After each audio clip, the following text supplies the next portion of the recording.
അരികിൽ പതിയെ ഇടനെഞ്ചില്ലാരോ കാണാനുള്ളിലുള്ള ഭയമോ കാണാനേ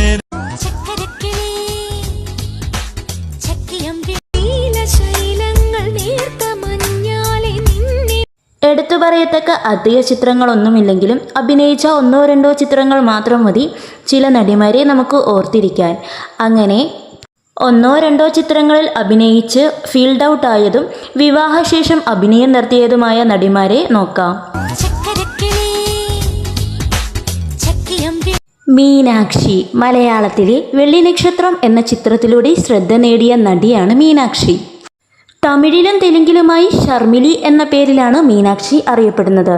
മീനാക്ഷി മലയാളത്തിൽ അഭിനയിച്ച രണ്ടാമത്തെ ചിത്രമായ കാക്കക്കറുമ്പിനിലെ മീനാക്ഷി എന്ന കഥാപാത്രത്തിൻ്റെ പേര് സ്വീകരിക്കുകയായിരുന്നു. ആദ്യ ചിത്രത്തിൽ വലിയ സ്വീകാര്യത ലഭിച്ചുവെങ്കിലും പിന്നീട് വന്ന സിനിമകൾ പരാജയമാകുകയായിരുന്നു. പിന്നീട് താരം പതിയെ ഫീൽഡ് ഔട്ടായി പോയി. സിനിമയിൽ നിന്നും താരം പൂർണ്ണമായും വിട്ടുനിൽക്കാൻ കാരണം കുടുംബത്തോടുള്ള പ്രാധാന്യം കൊണ്ട് മാത്രമാണ് എന്ന് ജാങ്കോ സ്പേസിന് നൽകിയ അഭിമുഖത്തിൽ താരം പറഞ്ഞിരുന്നു. വിമല രാമൻ. മലയാളത്തിലെ എവർഗ്രീൻ സൂപ്പർ സ്റ്റാറുകളോടൊപ്പം എല്ലാം തന്നെ അഭിനയിക്കാൻ ഭാഗ്യം ലഭിച്ച നടിയാണ് വിമല രാമൻ. മലയാള സിനിമയിൽ സൂപ്പർ സ്റ്റാറുകൾക്കൊപ്പം തന്നെ ബിസിയായിരിക്കുന്ന സമയത്ത് അന്യഭാഷകളിലോട്ട് ഓഫർ ലഭിച്ചു. അന്യഭാഷയിലോട്ട് ചേക്കേറിയ വിമല രാമനെ പിന്നീട് മലയാള സിനിമകളിൽ കണ്ടിട്ടില്ല. നിലവിൽ സോഷ്യൽ മീഡിയകളിൽ താരത്തിൻ്റെ ഫോട്ടോഷൂട്ടുകൾ വൈറലാകാറുണ്ട്. ഇഷ തൽവാർ. തട്ടത്തിൻമറയത്ത് എന്ന ഒറ്റ ചിത്രം കൊണ്ട് കേരളത്തിലെ ആൺപിള്ളാരുടെ ക്രഷായി മാറിയ നടിയാണ് ഇഷ തൽവാർ. തട്ടത്തിൻമറയത്ത് എന്ന ചിത്രത്തിന് ശേഷം പിന്നീട് ഏതാനും സിനിമകളിൽ അഭിനയിച്ചുവെങ്കിലും വളരെ ശ്രദ്ധ നേടിയില്ല. കുറച്ചു കാലമായി മലയാള സിനിമയിൽ കാണാത്ത ഇഷ തൽവാറിൻ്റെ ഒരു വീഡിയോയാണ് ഇപ്പോൾ വളരെ വൈറലായി നിൽക്കുന്നത്. ഈ വീഡിയോ വൈറൽ ആയതുകൂടി നമ്മുടെ ആരാധകർ ചോദിക്കുന്നത് ആയിഷയ്ക്ക് ഇതെന്തു പറ്റിയെന്നാണ്. പ്രയാഗ മാർട്ടിൻ. ഉണ്ണിമുകുന്ദൻ്റെ നായികയായി നാടൻ വേഷത്തിലെത്തിയ പ്രയാഗ മാർട്ടിനെ പ്രേക്ഷകർ മറക്കില്ല. നായികയായി പ്രയാഗ അഭിനയിച്ച ആദ്യ ചിത്രമായിരുന്നു ഒരു മുറൈ വന്ത് പാർത്തായ. വളരെ നല്ല സ്വീകാര്യതയാണ് ഈ ചിത്രത്തിൽ പ്രയാഗയ്ക്ക് ലഭിച്ചത്. പിന്നീട് പല ചിത്രങ്ങളിലും അഭിനയിച്ചെങ്കിലും താരത്തിന് വലിയ ശ്രദ്ധ ലഭിച്ചില്ല. പിന്നീട് ഫീൽഡ് ഔട്ടായി പോവുകയായിരുന്നു താരം.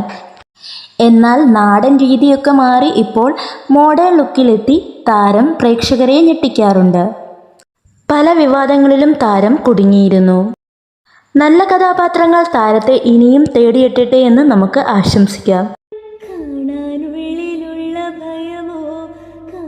അർച്ചന കവി. ഇനി എത്ര കാലം കഴിഞ്ഞാലും നീലത്താമര എന്ന ഒറ്റ ചിത്രവും ചിത്രത്തിലെ പാട്ടുകളും മാത്രം മതി അർച്ചന കവിയെ നമുക്ക് ഓർത്തിരിക്കാൻ.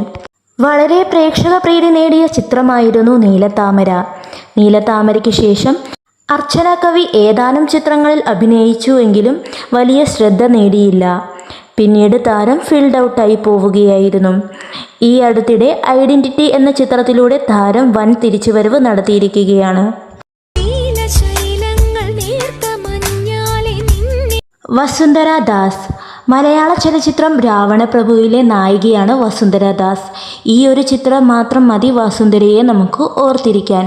മലയാളത്തിൽ ആകെ 2 ചിത്രങ്ങളിൽ മാത്രമേ വസുന്ധര പ്രത്യക്ഷപ്പെട്ടുള്ളൂ. പിന്നണി ഗായികയായി ശ്രദ്ധിക്കപ്പെട്ടതിന് ശേഷമാണ് വസുന്ധര ദാസ് അഭിനയത്തിലോട്ട് കടന്നു വരുന്നത്.